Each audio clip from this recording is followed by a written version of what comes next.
tahu namanya silase itu pengawetan secara anaerob. Jadi terus sekarang tak ubah karena memang itu terlalu tinggi biayanya. iya, Ini pakai katul aja itu kasar. Jadi keuntungannya ini kalau kita beli katul kasar. ya, assalamualaikum, selamat pagi. Berjumpa kembali dengan saya di channel Ayam Hias Kulon Progo. Pada kesempatan pagi ini, hari ke-15 di bulan Ramadan, semoga kita masih diberi semangat dan masih tetap istiqomah dalam menjalankan ibadah puasa. Dan tentunya tetap semangat menjalani hari-hari di mana waktu masih dalam keadaan pandemi seperti sekarang ini. Ya, pada kesempatan pagi ini saya akan mengikuti Bapak Sunardi. Bapak Sunardi kita tahu di video sebelumnya adalah pelaku peternak kalkun, namun masih dalam proses fattening pembesaran untuk dijadikan materi indukan di kandangnya Pak Sunardi.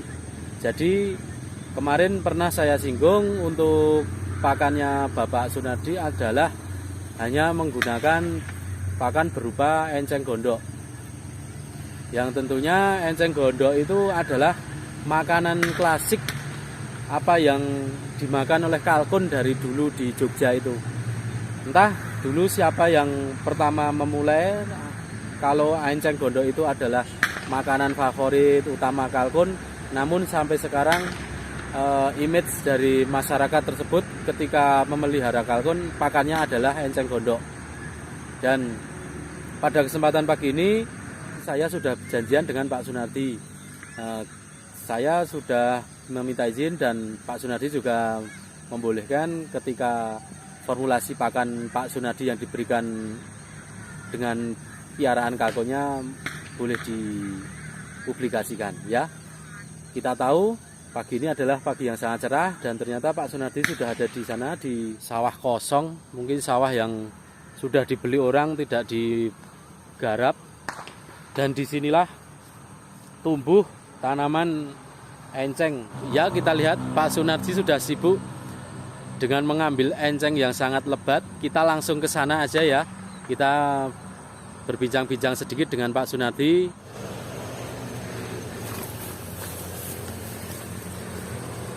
Selamat pagi Pak.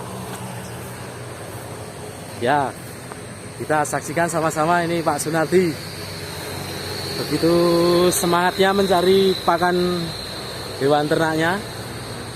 Disinilah Pak Sunardi setiap hari Sabtu mengambil pakan enceng gondok, karena kita tahu sebenarnya Pak Sunardi ini sudah punya pekerjaan di lembaga sebuah negara. Jadi Pak Sunardi itu tergolong pribadi yang sangat sibuk dalam kesehariannya. Jadi Pak Sunardi itu kalau mencari pakan kalkun itu bisanya hari Sabtu, dan di hari libur itulah Pak Sunardi nanti akan melakukan langkah-langkah pakan yang akan disimpan oleh Pak Sunardi untuk 1 minggu ke depan. Jadi untuk teman-teman semua, seluruh kalkuners di Indonesia, semoga nanti apa yang saya ulas dengan Pak Sunardi bisa jadikan motivasi semangat ternak-ternak pada teman semua ketika teman-teman dalam keadaan kondisi yang sibuk hari-harinya, namun susah dalam mau mencari pakan ternak tersebut. Ya Pak, saya boleh tanya Pak, itu kenapa masih dibawakan dengan akarnya?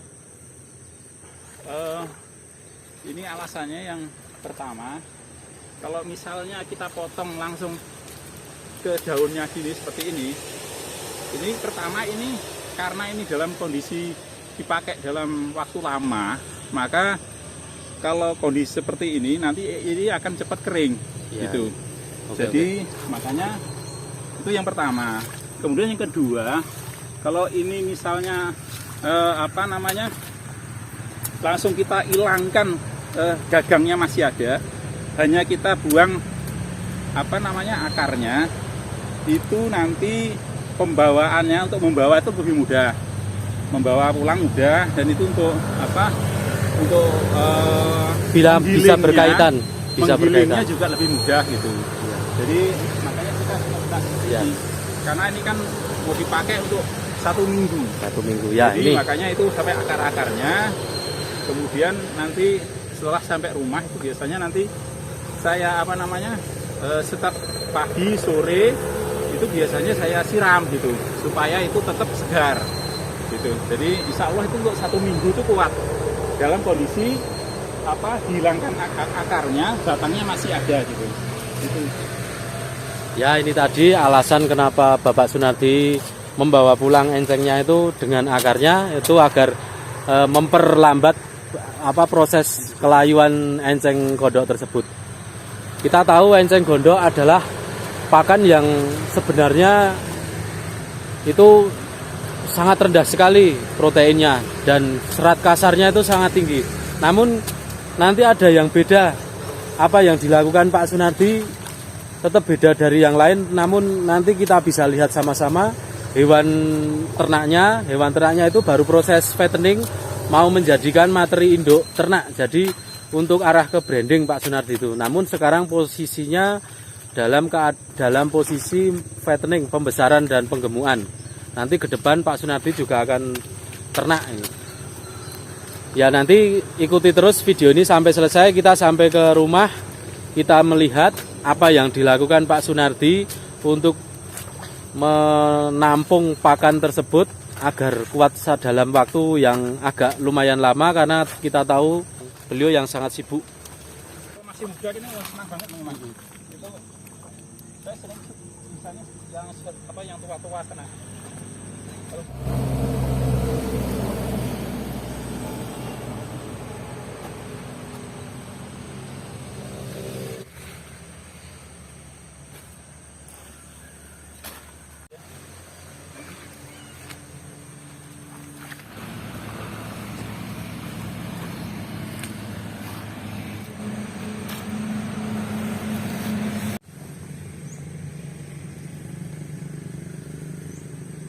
Kita tahu pagi yang sangat dingin, embun masih ada di rerumputan.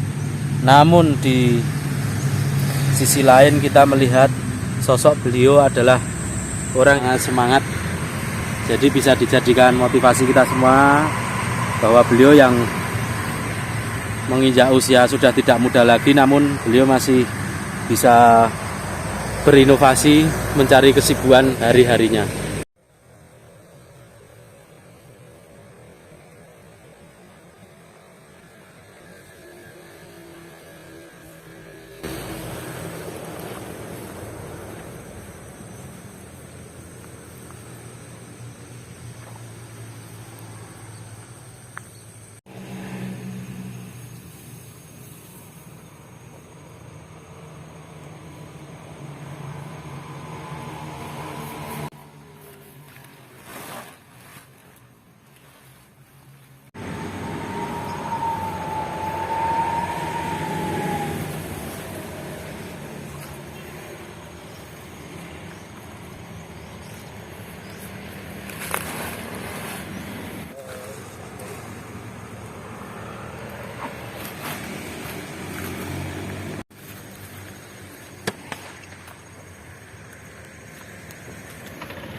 Ya, kita lihat ini baru satu angkatan.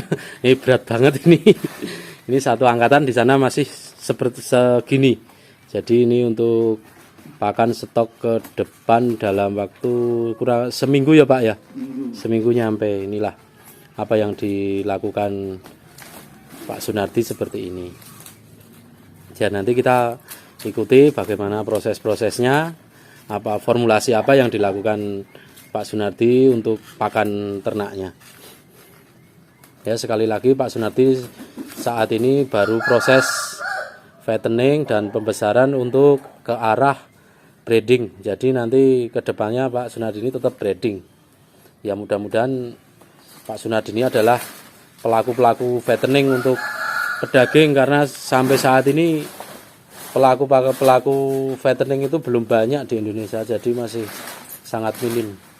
Dan kekurangan dari bahan baku daging kalkun itu masih sangat kurang sekali di Jogja ini khususnya.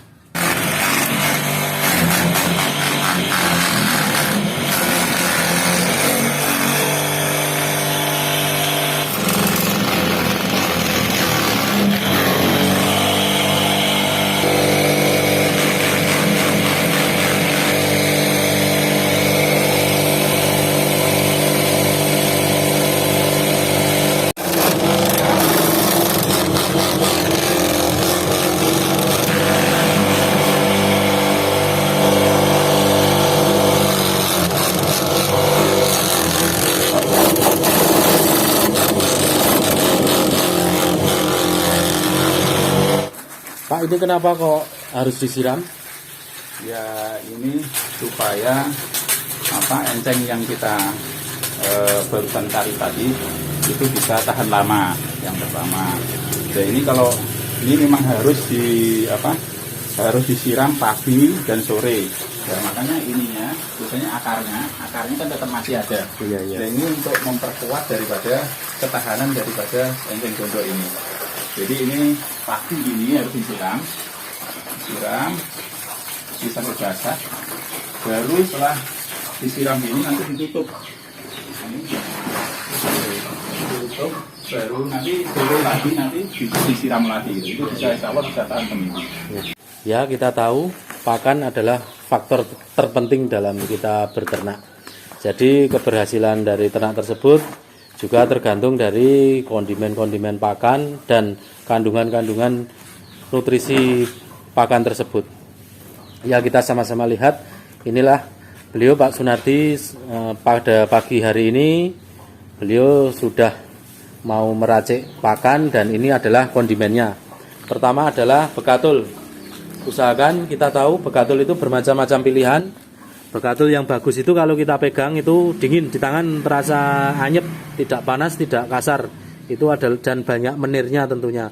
Karena sekarang itu banyak katul yang memang dioplos dengan merang digiling, jadi kita harus hati-hati. Yang kita khawatirkan ketika kita cuma mencari murah namun tidak mengedepankan kualitas, yang ada nanti ternak kita yang jadi efeknya pakan tersebut jadi tidak bagus.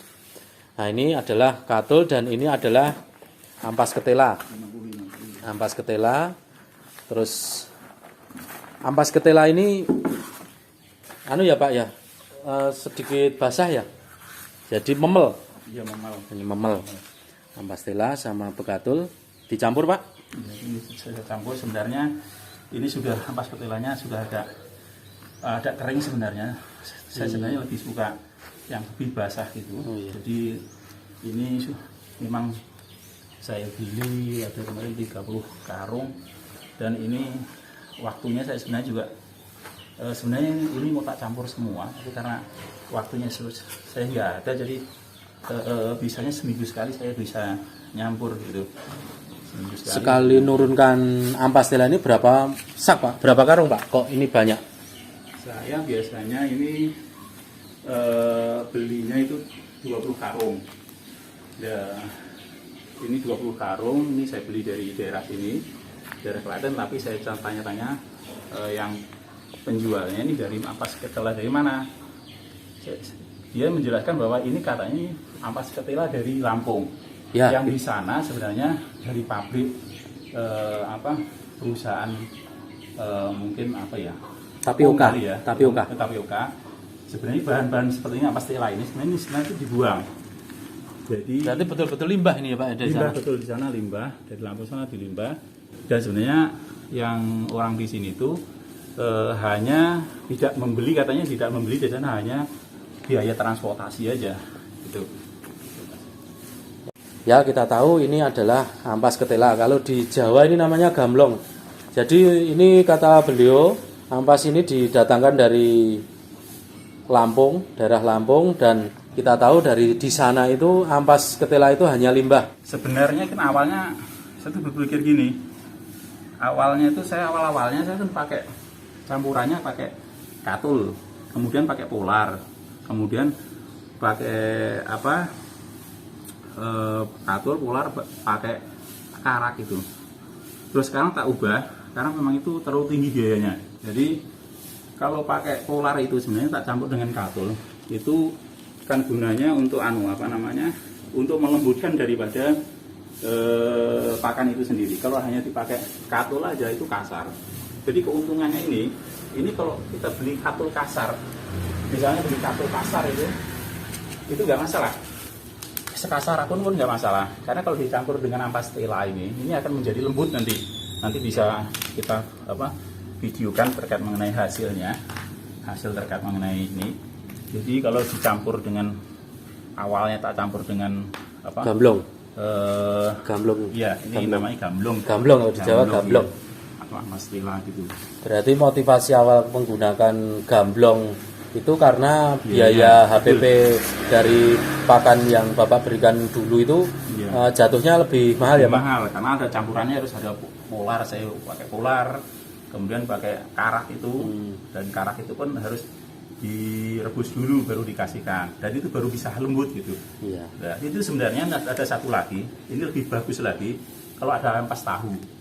Seperti ini, ampas tahu yang sudah basah itu, nanti langsung dicampur di sini, itu baru nanti kita masukkan dalam karung, kemudian karungnya nanti kita tutup. Nah ini jadinya seperti ini. Ini jadinya seperti ini, yang sudah kita campur.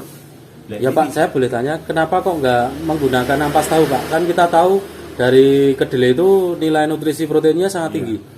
Jadi awal saya mencampur ini, awalnya saya juga pakai ampas tahu. Jadi satu ember itu saya ampas tahu, kemudian campurannya satu ember itu biasanya saya campur 50-50.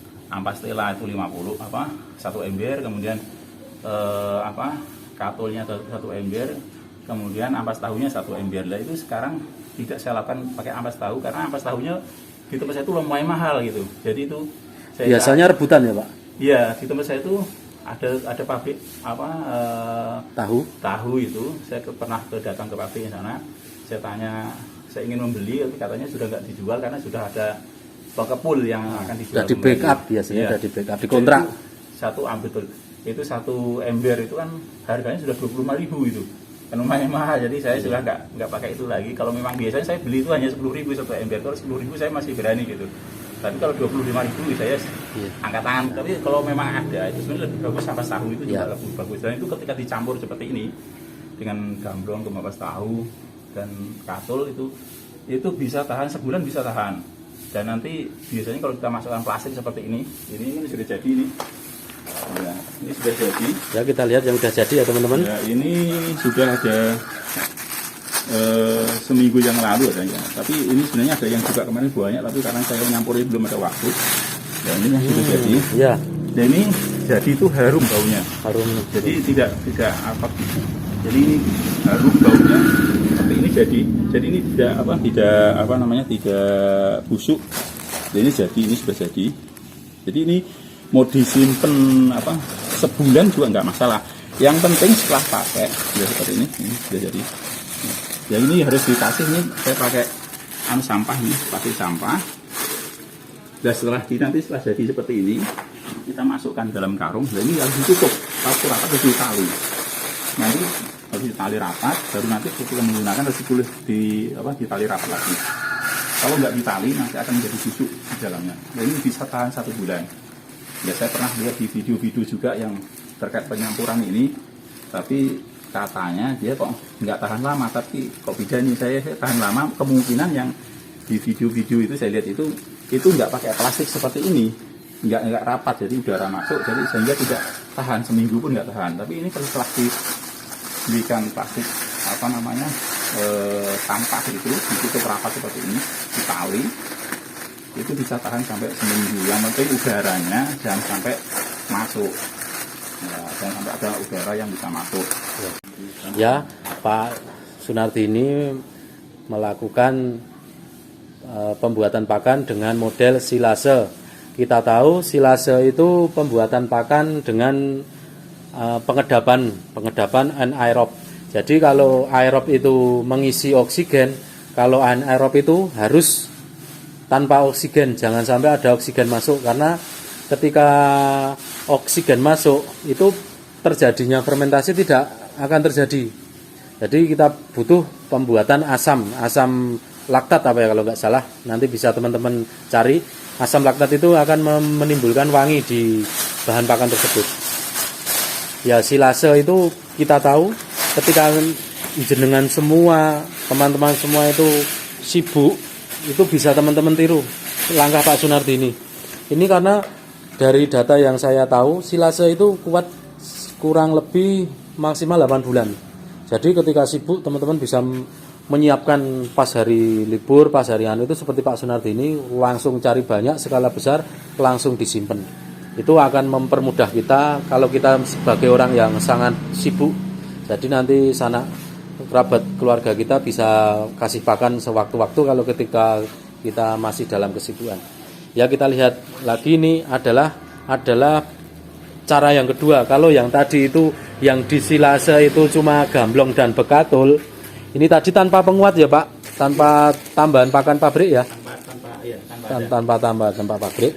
Ini adalah model metode yang satu dan metode yang dua itu Pak Sunardi melakukan langsung silase dengan 3 kondimen dicampur dengan sekaligus. Tapi kebanyakan Bapak ini menggunakan yang di silase, gamblong dan katul ya Pak? Betul. Kenapa tidak langsung seperti ini Pak yang dibanyain?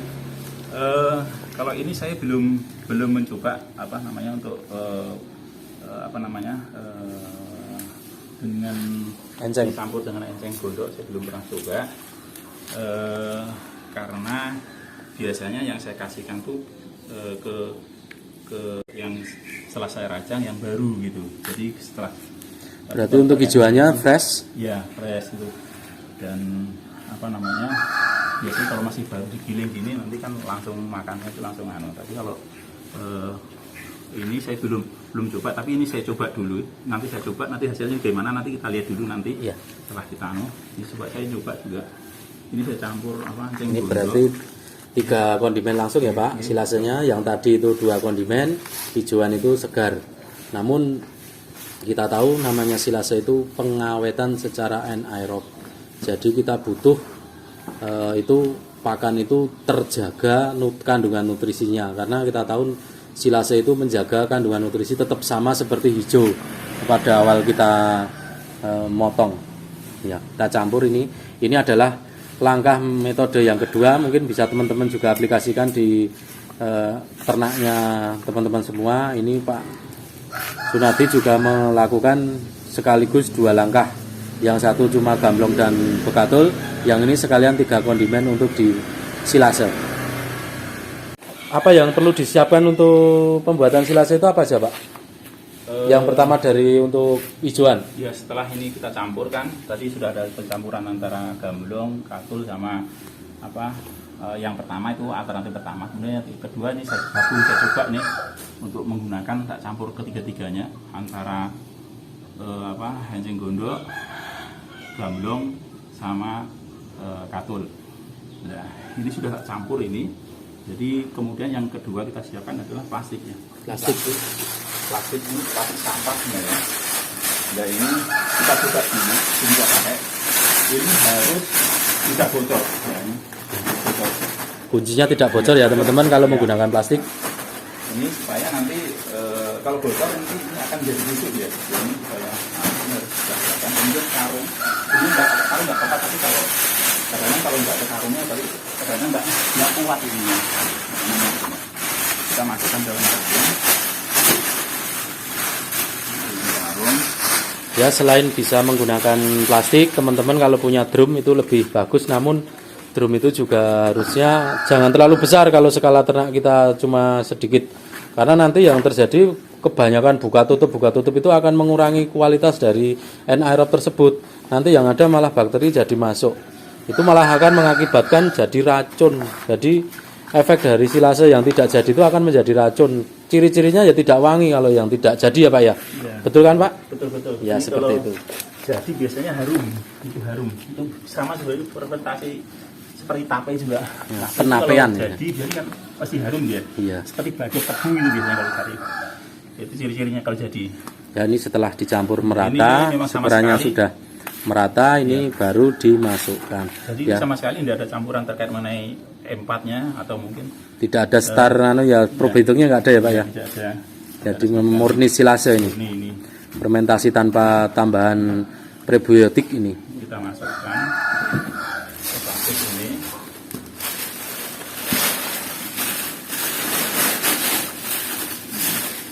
Ya, ini kan saya menggunakan ukurannya biasanya 50-50. Kalau memang 1 ember ini katul, nanti gamblongnya 1 ember, Encengnya 1 ember. Masukkan dulu.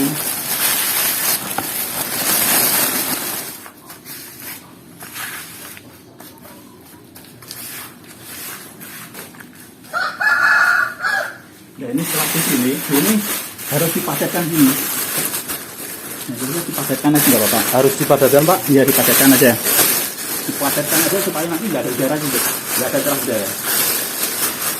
Ya, kita tahu setelah masuk semua itu pakan harus dipadatkan di dalam wadah anaerob tersebut. Apalagi kalau dengan plastik itu yang saya tahu itu akan lebih sempurna ketika kita punya vakum. Ketika ada vakum itu akan lebih bagus.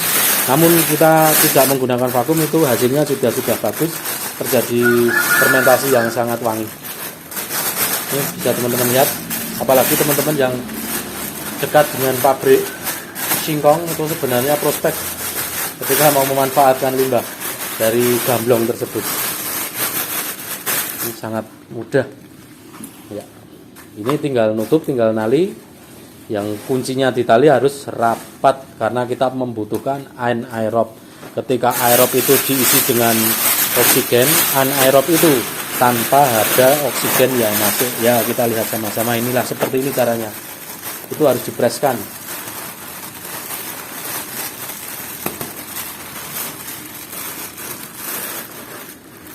Tutup yang tali yang kencang ya, rapat, nanti baru kita simpan.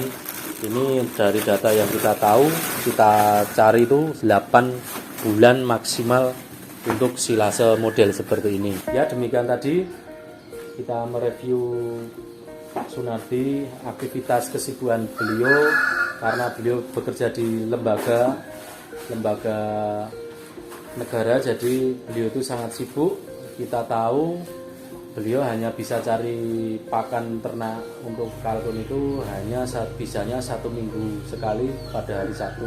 Dan kita sudah melihat sama-sama tadi Pak Sunardi bagaimana melakukan peracian dari pakan yang dibuat silase. Dari awal kita cari enceng di rawa, di tanah kosong, itu memang kita sudah sama-sama melihat.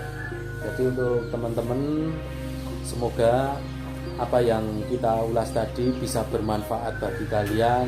Ini juga ilmu dari pengalaman beliau, itu juga bisa teman-teman aplikasikan di ternak kalian semua. Dan apa sih keberhasilan dari ternak itu? Yang jelas keberhasilan dari ternak itu biaya pakan yang rendah, namun dari hasil ternak itu juga gemuk-gemuk, apalagi cuma butuh waktu yang singkat. Itu adalah kunci dari ternak. Ya, mungkin dari Pak Sunardi ada pesan untuk teman-teman seluruh peternak kalkun agar semangat apa gimana? Ya mungkin ini saya mulai kembali bahwa sebenarnya kita manfaatkan terkait mengenai pakan. Pertama, kalau di daerah Jogja itu mungkin saya harus pilih pakan ini dari pengepul yang ada di sini. Tapi kalau bagi saudara-saudara kita yang ada di Lampung sana, karena ini katanya juga gamblong dari Lampung, dari usaha sana, dan dibuang, dan itu tidak membayar, tidak beli, hanya angkutan ke sini aja.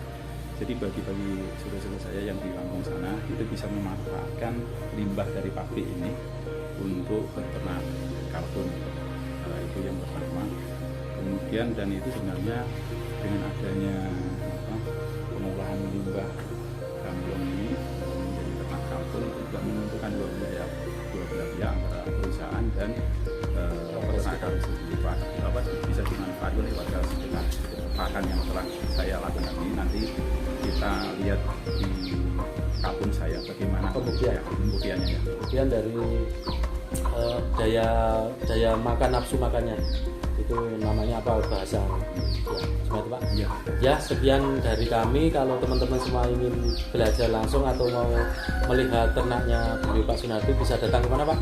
Ke Wilayah Kidul RT 2 Tamanan Bangun Taman, atau saya ada mapnya farm Kalkun Sila dengan nomor telepon 0813 8293 2345. Saya di sini dulu memang awalnya pakai bron ya, yang kalkun bron itu untuk pedaging itu. Tapi saya sekarang beralih dengan blue sled. Sekarang blue sled bronnya tinggal beberapa aja. Yang blue sled itu sudah indukan. Tadi Pak. Ya. Jadi apa namanya? Itu tadi yang alamat saya yang sudah saya sebutkan tadi. Itu bisa kalau memang memerlukan nanti bisa datang ke sini kalau dekat, atau mungkin melalui Mas Sofyan ini. Kalau pengiriman itu bisa saya bantu pokoknya. Ya, kalau Mas Sofyan ini mungkin sudah mengudara kemana-mana ya. Mungkin ini kalau pengiriman apa sekarang mungkin beliau yang jadi bisa nanti hubungi beliau juga, kan sama aja, harganya sama aja, mungkin sama beliau sama aja gitu. Ada bedanya gitu. Saya hanya dibantu terkait mengenai pakan, mengenai terkait pemasaran sama beliau. Bibit pemasaran. Gitu, iya. Bibit dulu memang saya dari beliau juga. Dan saya pembesaran mengenai terkait yang ini Black Spanish ini memang pembesaran gitu. Ya demikian, ketika teman-teman mau membutuhkan bisa langsung datang ke tempat yang beliau sampaikan tadi. Udah ada nomor, silahkan di skip pelan-pelan, nanti ada nomornya, atau di deskripsi nanti saya pasang nomornya Pak Sunardi. Jadi ketika teman-teman mau membeli namun Pak Sunardi tidak bisa kirim, nanti bisa saya bantu kemanapun, bisa ke Sumatera, Jawa, Bali pakai darat, dan tentunya ongkosnya kita bisa minimalisir, murah. Ya sekian dari kami, semoga bermanfaat dan apa yang disampaikan Pak Sunardi juga bisa jadikan amal jariah beliau dan menjadikan barokah untuk keluarga dan beliau sendiri. Ya sekian dari kami, terima kasih.